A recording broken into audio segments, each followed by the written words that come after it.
праздничный день, дорогие друзья. Здравствуйте, уважаемые однокурсники.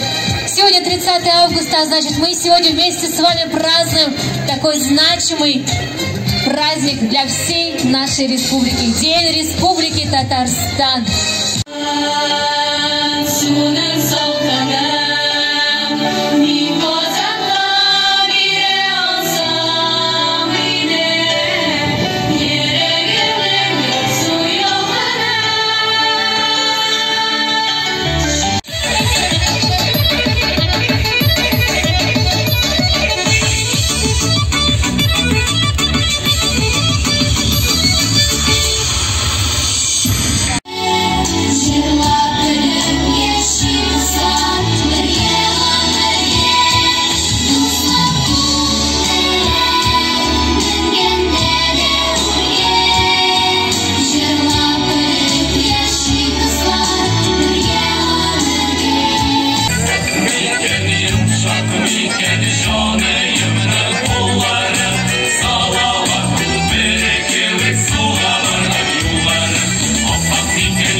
Radip bizning Oznaqayimizda birinchi topqir. Haydaga jalani ko'shki alqishlar bilan biriga chaqiramiz. Bizga rahmat, hurmatli do'stlar, xayrli ishlar do'stlar, bayram bilan sizlar. Kayflar nechik yaxshimi?